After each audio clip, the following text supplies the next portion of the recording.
magandang araw po sa inyo at maraming salamat sa pagdalaw niyo po dito sa amin. Kayo po ngayon ay nandito sa Barangay Pungkan na nakapaloob sa bayan ng Karawlan. Okay, start na kami ng hiking.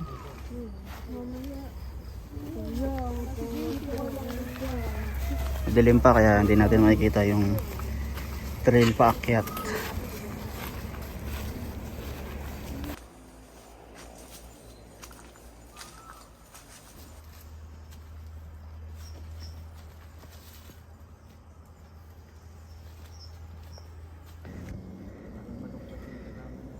So, naka 17 minutes na kami.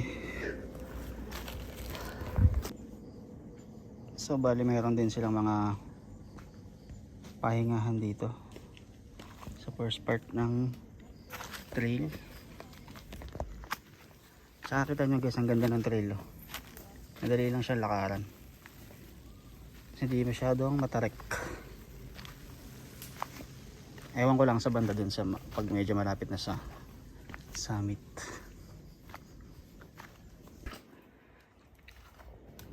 Five minutes break.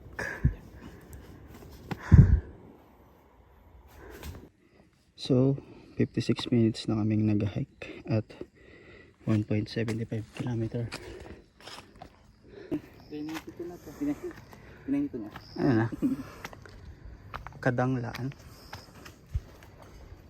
Lapit na.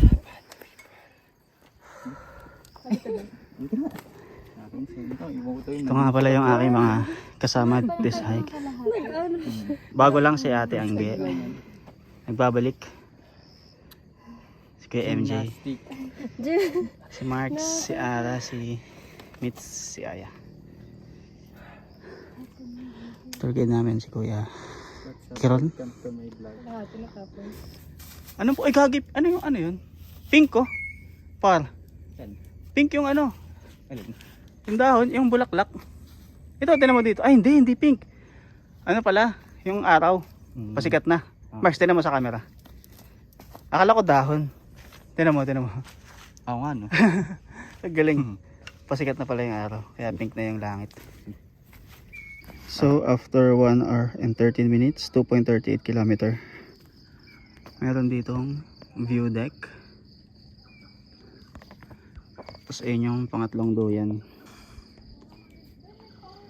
Bali, diretso na kami dun sa parang kubo.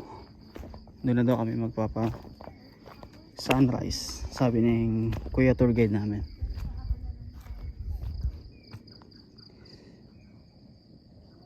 BTS 3 Park.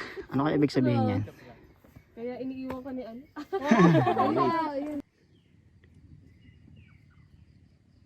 Basa, oh, dahil sa hamog.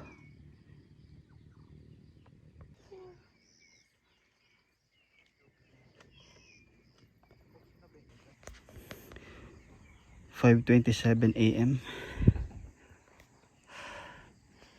Yan, medyo kita na natin yung trail. Tapos may kubo doon. Magpapahinga lang kami doon ulit. Wow. Mahal mo na. Parang sa ano to? Pagpugad.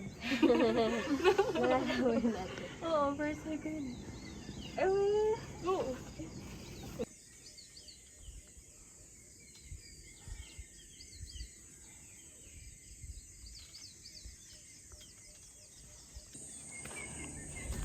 Testing natin itong view deck.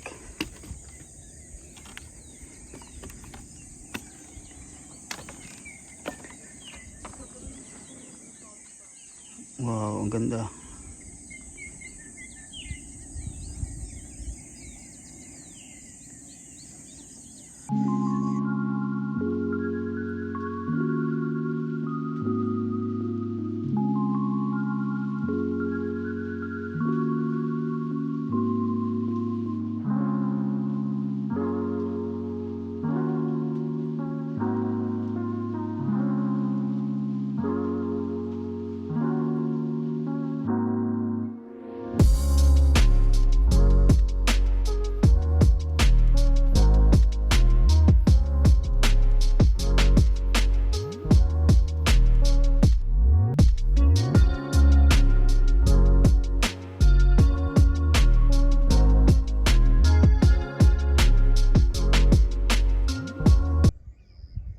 tapos na po ang aming sunrise viewing.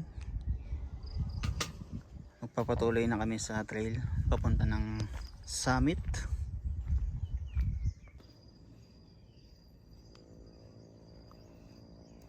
Stig. So yung trail dito, meron na siya mga pine trees. Ayan o.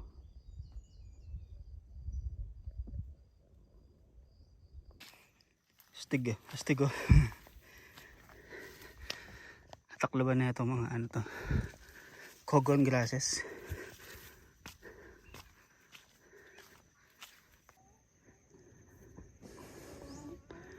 Tignan nyo guys, habang tumataas kami, medyo nagiging open na yung trail. Nagiging mga damuhan na lang. Cogon. Literal na itlog.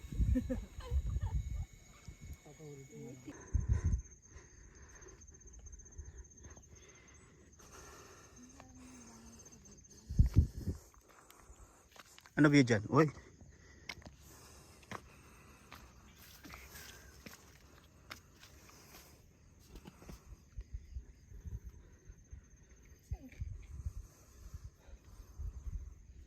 Yo, pagkatapos ng sa mga rock formation ng Batong Amat, ito yung marker.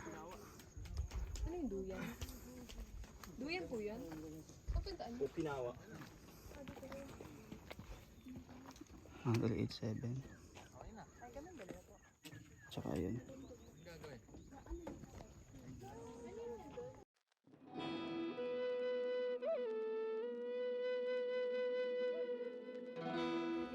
Ang Batong Amat o Mount 387 ay matatagpuan dito sa Karangalan, Nueva Ecija.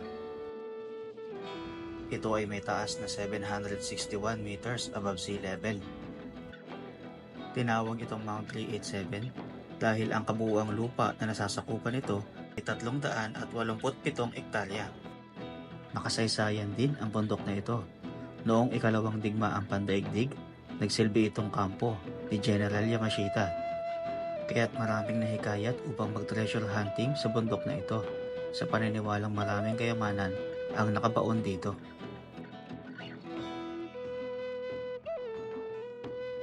Sa ngayon, isa na itong popular na destinasyon para sa mga mahilig mag-hiking at adventure. So yan po yung summit tsaka yung marker ng Mount 387. Tapos ayun naman yung Aloha Tree. Ay, Aloha Tree. Yung Lovers Tree pala. Sorry. Excited na kasi ako sa Aloha Falls. So try kong mauna. Madali lang naman daw. Kaya diretso lang itong trail na itong susundan lang natin. Okay. Kasi nag-picture pa sila dun.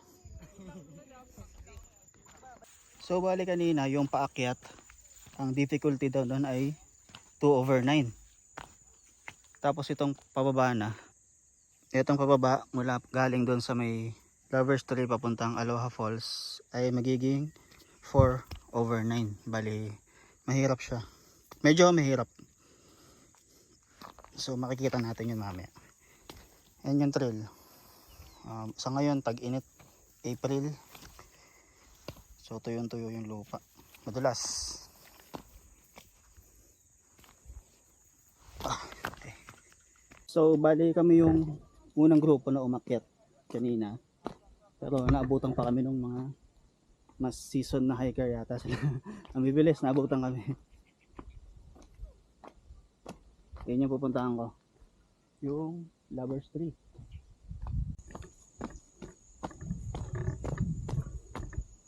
Yun. So bali itong Lovers Tree, dito rin pala yung nagsisilbing campsite.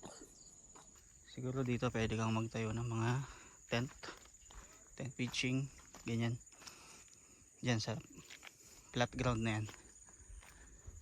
So ayan na. Lovers Tree.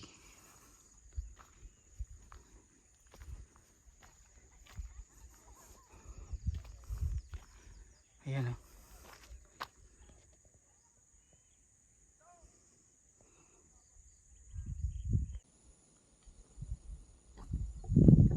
balik ko napakinggan nyo kanina yung sa may briefing. In-explain sa amin ni Kuya kung ba't tinawag na Lovers Tree to. Mula dito, sa Batong Amat, bababa ka lang ng konti. And dito po yung Lovers Tree. So sa Lovers Tree, yan po yung nagsisilbing campsite. Kung ito yung background history, bakit siya naging Lovers Tree? Isa lang naman po siyang typical na pine tree. At nagkaroon lang po kami ng kauna-unahang pa-overnight. At doon sa pa-overnight na yun, meron kaming naging dalawang joiner na hindi magkakilala. Total stranger, tumambay dito sa puno ng Lovers Tree. At nagkakapalaga ng loob, kwentuhan, nagkaligawan, kinabukasan magjowa agad. Kaya nung bumaba sila dito sa Traverse, si ate girl, meron na siyang sariling tour guide kasi si kuya na yung umalalay. Ayan. Ara, so si Kuya Marks, nagpapaiwan dito sa Lovers Tree. Kasi nagbabaka sa Sige, bye-bye. Bye, Kuya! Bye-bye! Yes, sulog ka lang. Yes, Paul. sulog ako dun. Bye! Good luck! Pag ano, ganun. Parang malam... Ay, sorry. Nagkarapon.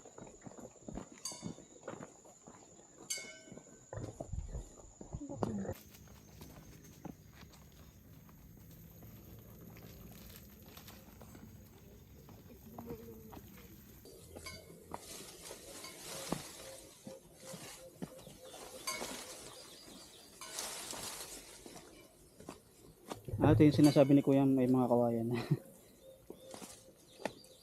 Meron ditong part na may tali. Ay, op! Pag ganito, Smith, pag ang tawag, sa ano, tali. Yan. So yan, hindi kami pwede magsabay-sabay sa lubid. Dapat tapusin muna sa isang portion. Kasi naghihilahan. Ang ano mo? Yan, tapos na si Mitz. Si Ara naman. Naging 4/9 yung difficulty pababa. Dahil ganito pala yung trail. May rope segment. Kakapit ba kayo sa lubid pagkatapos? Ha? Sige kayo muna. Tayo nyo muna ako dito. Para hindi tayo magagawan. Sige, go. Alam mo yung ano, Ara? Yung detail. Yan, kasi pag hinihila nila doon, sinihila ko dito, maghihilahan kami. May chance na matumba yung isa sa amin. Tignan nyo guys, so yun oh. Doon kami galing oh. Sige, ganyan. Yan. Pababa doon. Okay. So, after doon sa may pababa na may mga lubid, ganito na po yung trail. Ito makikita dito sa part na to yung Kapatagan. Ayan. Tapos yung banda doon, ano daw sabi kanina, Caraballo Mountain Range. Ayan. Itong part na to. Tapos yung nakikita nyo sa pinakadulo, ewan ko kung hagip ng camera, ayun yung may matataas na bundok. Ayan, Sierra Madre Mountain Range. Babalaman natin yun. So, may dumaanan, andito naman, dadaan na naman kami sa isang technical na part. Delubid. Tapos tignan nyo yung view guys. Makapigil hininga. Tama ba par? Tama. Breathtaking view. Amen. Makapigil hininga. Tama. Tama. Ayan. So ito na po yung last part ng rope segment. Dito kami medyo nahihirapan din sa part na to. So may mga lubid part pa din na may iksi na lang naman. Tapos dito narinig na namin yung agos ng tubig. Maaaring ayun na yung falls. Buti na lang at meron ding mga ulap. Kasi napakainit. Ang oras na ba? So 9:47 AM, nakaka 5 hours 50 minutes na. Konti na lang. So may tubig doon, yung ilog. Tapos meron ako nakikita doon na Parang pathway. Trail, ganyan. Last na to na ano? Tali? Ara? Okay. Ah, meron pa? Sa leeg naman. Paliig. Hindi na yun ah.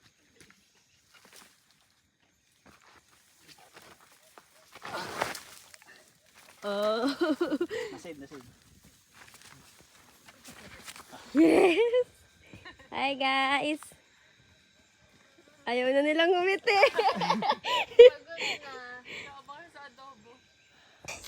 So dito pababa namin may si Kuya. Ay po. Nagbibenta sila ng tubig. Bumili kami. Yan. Tubig soft drink. Tubig soft drinks. Yan. Refreshments. Thank you pa Kuya. Thank you, sir. Ayan. Okay. So hindi kayo mangangambang maubusan. Pero magbaon pa rin kayo para sure. Okay. Yo. Tingnan nyo guys. Nasa baba na kami.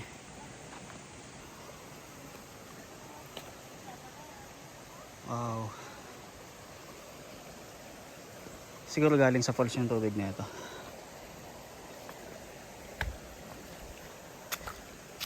Lubog ko na. Ah, sarap.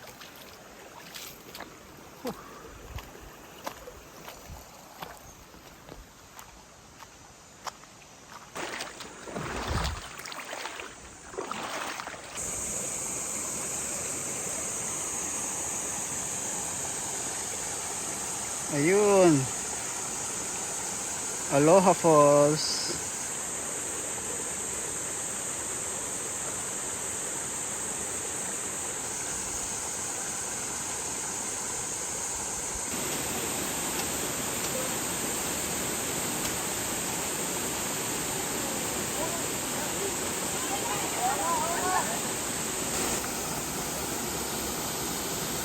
Ganda. Sila yung mga nauna sa amin kanina. Ay, hindi sila mata.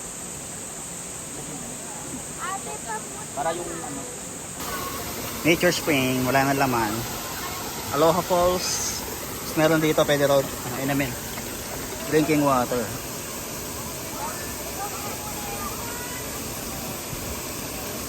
Malamig pa.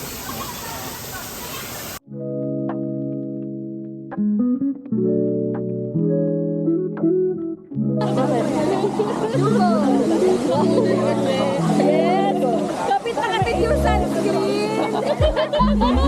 Anong sunscreen mo? Meron pa dito. Mura ka? Wala mo na pera.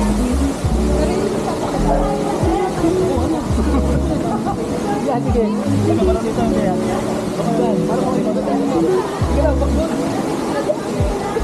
Din lang. Okay, quiz. Ano sabi mo ko? Okay, quiz. Welcome to my vlog. Sabi niya, guys.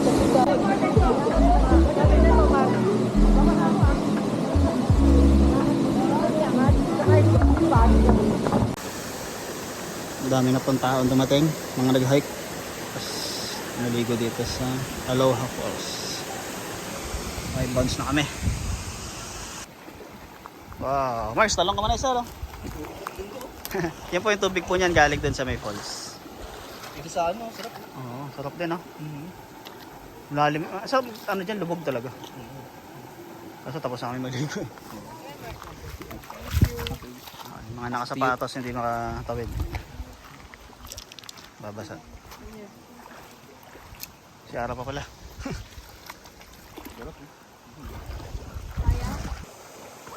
Ay, Nasubsob na. So ito pong dinadaanan namin papunta ron sa may exit point para makasakay kami ng habal-habal or 4x4 papunta ron sa may jump off. Say bye.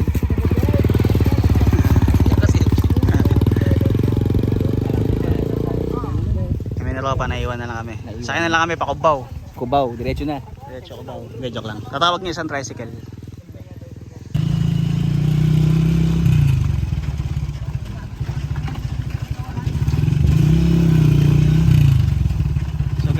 daanan namin. Yung ilog. Ito yung ilog.